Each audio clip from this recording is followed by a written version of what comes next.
البخور السوداني، بخورنا التقليدي بكل أنواعه، عملتها معاكم في الفيديو ده. لو حابين تعرفوا أسراره زي ما تعلمناها من أمهاتنا وحبوباتنا وخلاها طريقة مميزة لينا من حين ما نمشي يعرفونا ببخورنا وعطورنا الجميلة، شوفوا الفيديو للنهاية.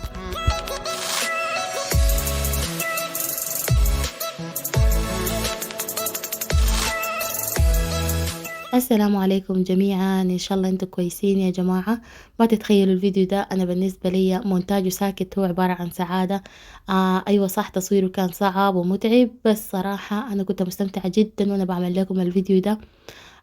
لانه صراحة بذكرني بلماتنا في السودان وعراسنا السودانية ودق الريحة وعاداتنا وتقاليدنا ولماتنا مع الجيران ومع الاهل. المهم يا جماعة، في الفيديو ده أنا حاعمل معاكم بخور الشاف وبخور الصندل الأعواد وبخور الصندل المعجون وبخور العنفر، بس حصلحه معاكم لأنه اوريدي كان عندي عنفر وجيت عدلته. بخور الصندل ذاته حاعمله معاكم أعواد وحاعمله معاكم اللي هو كرات الصندل. فيلا نشوف الفيديو. الفيديو شوية حيكون طويل يا جماعة، جيبوا لكم قهوة ولا سناك ولا أي حاجة. حتونس معاكم لأنه هي الخطوات شبه مكررة، بس العطور بتختلف من واحد لواحد. فبس بحاول اديكم التيبس، لانه زي ما قلت لكم انا قبل كده شرحت معاكم بالتفصيل طريقة العمل للبخور كيف في الفيديو اللي هحط لكم رابطه في صندوق الوصف. وهذا هنا زي ما شايفين ده اسم الفيديو، ممكن ترجعوا على القناة تبحثوا باسم سارة لايف ستايل 88. فبتلقوه موجود وفيه تفاصيل اكتر، لانه هنا انا بس حابة اوريكم كل واحد طريقة عمله كيف. فيلا نشوف. زي ما بديت هنا، انا اصلا لما اجي اصلح بخور ما بيكون نفس طريقة لما تيجي تعمل بخور من الاول. فهنا كنت بصلح في عطور العنفر. صراحة كنت عاملاه، بس كنت نسيت السكر المكرمل، كنت عملته بعد ما هناك. فهنا جيت اكرمله بشوية سكر عشان اديه شوية عطور، اخليه يتعتق اكتر. صراحة السكر هو اللي بيربط لك الحاجة دي. فزي ما شايفين دوبت سكر كنت مكرملته واديته شوية ليمون. السر في الليمون شنو؟ الليمون بيثبت العطور يا جماعة، بالذات في البخور. الليمون من الحاجات اللي بتثبت العطور، بتخلي ريحتها اقوى وبتخليها يعني تتعتق تمام في الخشب. فجيت عملت عطوري المعروفة اللي هو وريتكم بها برضو في الفيديو الفات، اللي هو بجيب سوار دباغي وبجيب البخورات بتاعت قولوا معي الصاروخ. هنا كنت عاملة فرير دمورة المعروفة السوداني الأول قبل ده، وهنا الريف دور دي طبعا يعني عطورنا السودانية الأصلية المعروفة في البخورات. بعد ذاك الناس قاعد غيرته. هنا عندي هنا دي شنو اللي هو الفلامور تقريبا. وجيت طبعا لابد من اللمسة بتاعت الخمر، كل واحدة عندها خمرتها اللي بتميزها. انا كبيت من حقة المسك شوية وكبيت شوية من حقة الضفرة، لانه الضفرة هي بتثبت برضو العطور. وكمان اديته حبة شوية بنت السودان. العنفر يا جماعة اوريدي فيه عطور كفاية، عشان كده ما اديته عطور تقيلة، ما اديته حاجات كتيرة، بس حبيت اثبته لانه زي ما قلت لكم انا اوريدي عاملاه وفيه الحاجات كلها. فاديته صندلية تاني واديته حبة مسك وقلبته. هو العنفر اوريدي ما بيحتاج العطور التقيلة دي زيه زي الصندل الواحد، لكن صراحة هو كان شوي ناشف. ما عارفة، المهم حبيت اعتقه اكتر واكتر. هو كانت ريحته سمحة واي حاجة، لكن صراحة كان بيتحرك في النهاية، فده دليل على انه الخشب لسه عايز عطور وعايز تشريبة. فجيت عدلته تاني لما فتحت عطوري الجديدة دي اديته طبعا تاني دور تاني من الحاجات يعني. عشان شنو؟ المرة الأولى كنت حباها تتغلغل مع السكر، والمرة دي عايزاها عشان حقفله بالنهاية. فما تركزوا معايا يا جماعة، أنا زول بحب أغرق العطور وبحب أغرق الصندليات وحاجات زي دي، فتلقوني بدبيلها مرتين وثلاثة. فما تركزوا معايا كتير، هو اوريدي فيه، لكن الحاجة اللي بتكون معمولة للبيت بتكون معمولة بإخلاص يعني. وأهم حاجة طبعا اللي هو دهن الصندل حق العنود، اللي هو ده بيميز برضو بخورنا السوداني. انه بيكون فيه دهن الصندل وكده، عشان ريحة الصندل تكون معتقة في كل الحياة، وعشان بيثبت كمان العطور في البخور وكده. فزي ما شايفين اهو جيت قلبته، وده باعتباره اصلا ما محتاج. وكمان العنفر يا جماعة بيحتاج تحطوه في النار. فبس كان عندي برطمانته القديمة ذات طلعت منها، شايفين انها كانت ناشفة كيف، ما كان فيها هنا كانت عطور ساكت، والعطور اتبخرت وشربت لانه ما كنت ماسكاها بسكر. نسيت السكر كان في النهاية منه، وجيت كبيته فيه فما ربط معي. فبس زي ما شايفين كده اهو رجعته تاني في البرطمانية. وما عليكم، البرطمانية دي لقيتها كبيرة شديد عشان بخوري كتير شديد، فحاقوم اغيرها في في نص الفيديو. هغير البرطمانية بتاعته على اساس استفيد منها في البخورات التانية. شايفين دي باقي العطور بتاعته كبيتها فيه عشان كل مرة اديها تقليبة حبة كده وتتشرب كل الخشب. يعني عرفتوا اوريدي هو مشرب، لو شايفين هو كان يعني لما شكله متغير شربان كده، شربان هو فيه عطور اوريدي بس بتتبخر، يعني العطور الطيارة. فالليمون والحاجات دي والسكر بتثبتها وتخليها ماسكة في الاعواد اكتر فترة ممكنة. البخور التاني معانا اللي هو عندي اعواد الصندل، دي كنت كسرتها معاكم في الفيديو اللي قبل ده يا جماعة، اللي هو حق الفلوجات. لو انا متابعيني بتشوفوا الفيديو اللي هو الفيديو قبل ده تقريبا طوالي. فالصندل برضو من العطور او من البخورات اللي ما بتحتاجي انه تتخطى في النار، لانه فيها عطور زيتية طيارة، فما محتاجين نحرقها منه فيها، فببخها بالعطور. في السودان كان عندنا العطور المائية اللي بيجيبوها في الأسواق وكده، بتترشى بيها البخورات في الأول وتتنقع بيها مثلا مدة 24 ساعة، حتى بعد ذاك بتجي تتعالج.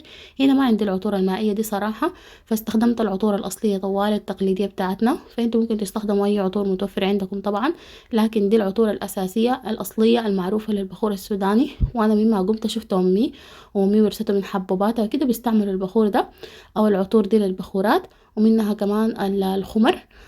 فجيت هنا في يوكي بدأت أعمل بنفس طريقتهم شفتها، والحمد لله النتيجة مرضية والبخورات حلوة ومريحة. يعني ريحتها باردة ومريحة.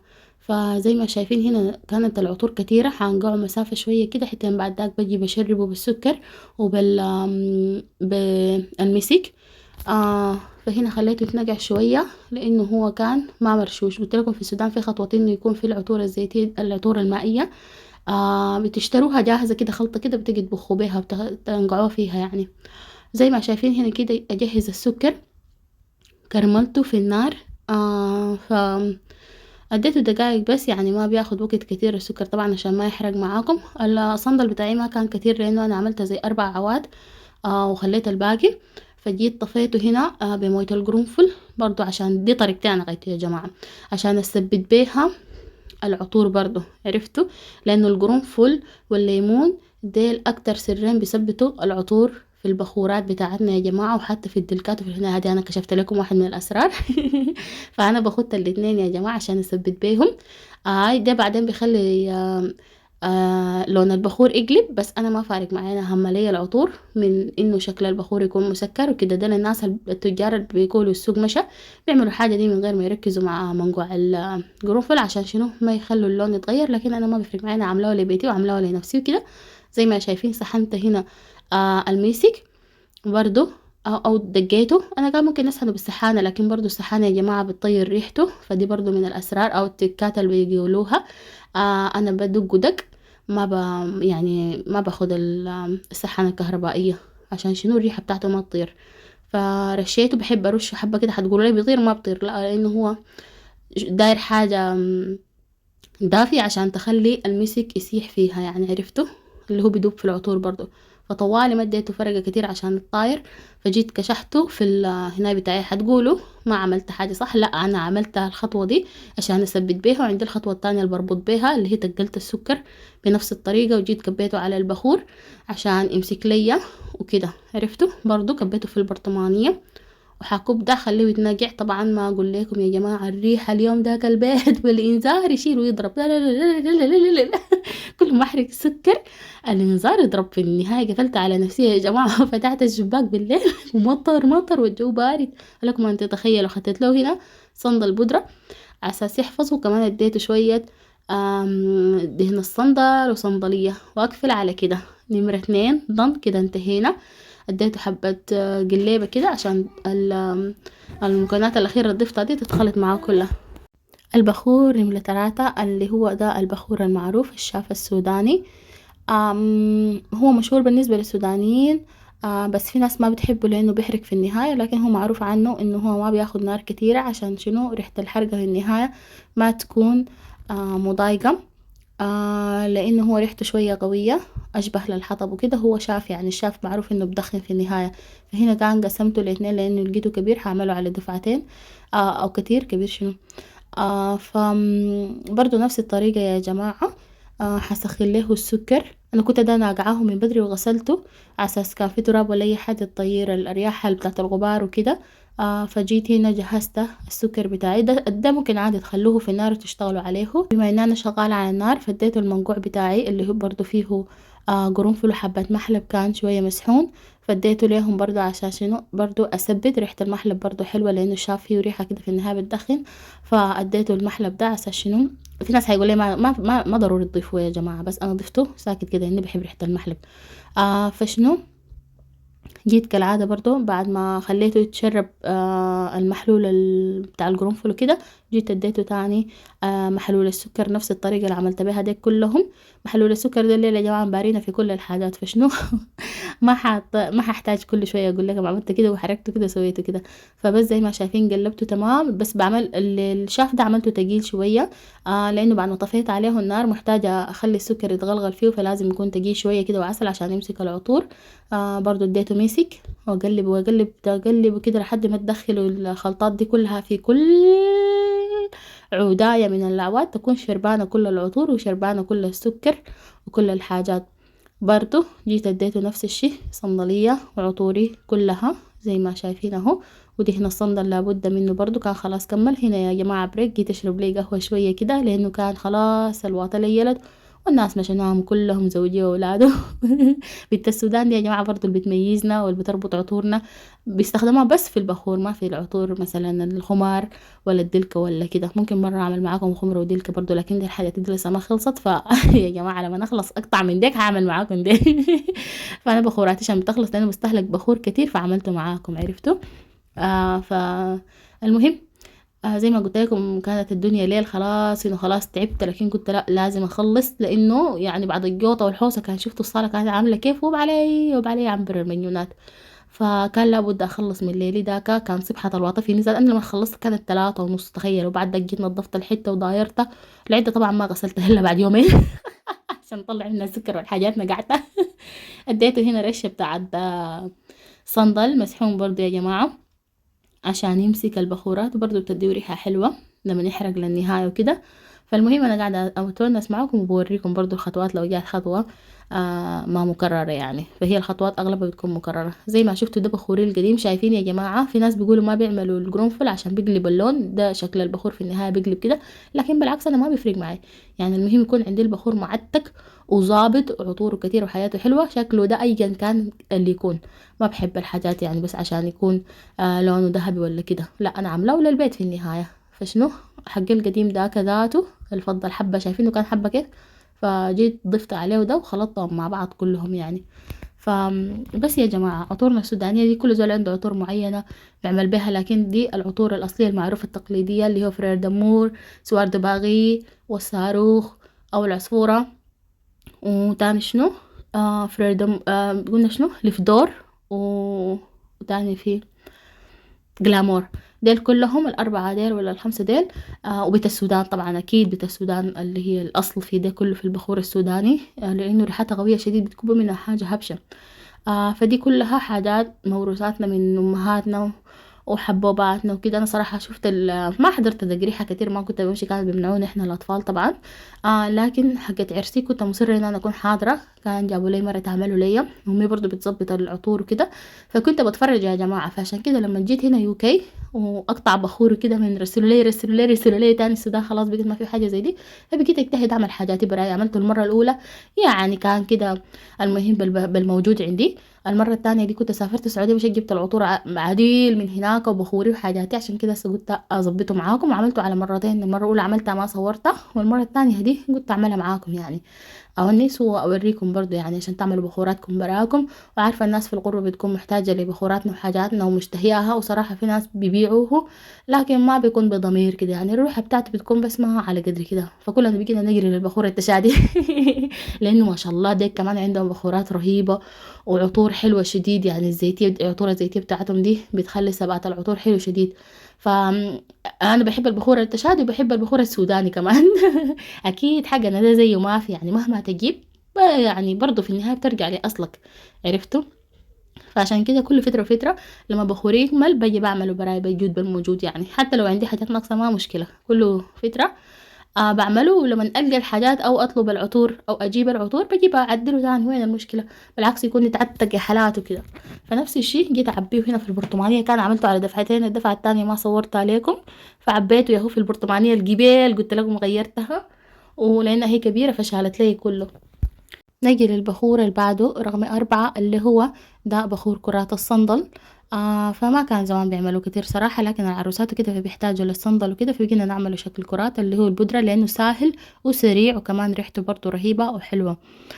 فزي ما شايفين كالعادة اهو بديت معاكم بالسكر المكرمل. في الأثناء دي يا جماعة رجاء رجاء رجاء اعملوا لايك واعملوا اشتراك في القناة لو ما مشتركين، وشاركوا الفيديو ده مع أصحابكم، لأنه بجد الحاجة دي كانت متعبة شديد فأنا حبيت أشاركها معاكم. فبليز ادعموني في القناة إن شاء الله، خلونا أوصل ال1000 إن شاء الله، لأنه أنا عارفة إن أنا ما قاعدة أقدر أنزل كتير في القناة دي لأنه مشغوليات العيال وكده، لكن يا جماعة بجد محتاجة دعمكم السودانيين كلكم. بليز اجمعوا لي هنا، اجمعوا لي هنا، يلا يلا يلا يا سودانيين، ورونا همتكم في الفيديو ده بالذات. عليكم الله، عليكم الله شاركوا الفيديو ده لأكبر عدد معاكم عشان يعني الناس تتشاف كده وتستفيد، وكمان في نفس الوقت تدعموني، ادعموا اخوتكم يا جماعة. انا قاعد اعمل لكم حاجات وقاعد اجتهد معاكم يا جماعة.